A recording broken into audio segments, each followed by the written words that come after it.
Calls for racial justice during recent protests have reignited the debate over affirmative action. KPIX5's Kenny Choi on the choice before voters in November.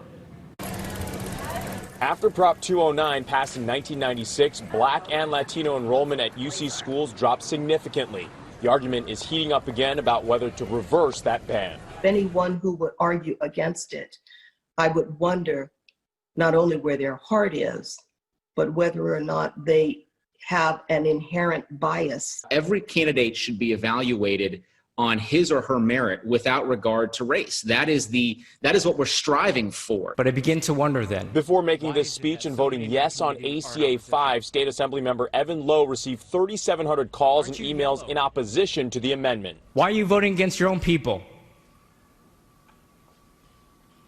Why are you betraying us? Many of those calls from the Silicon Valley Chinese Association Foundation. We cannot let government choose winners and losers on the basis of your race or gender. The systemic racism that we're talking about, is this the solution or part of the solution? What are we doing to address the systemic inequities? What are we doing to make the change that we see, not just in public safety, but across the board? While it's well-intentioned, it is not going to have the desired impact of moving us to a more race-neutral society. To ensure that we diversify in getting more women, more African Americans, and more Latinos, and more Asian Pacific Islanders.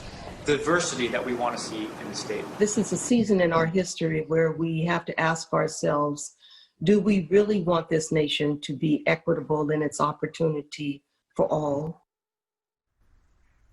The state legislature recently voted in favor of the amendment ACA 5 that will allow voters to have the final call in November. That will be called Proposition 16. We're live in San Francisco tonight. Kenny Choi, KPIX 5.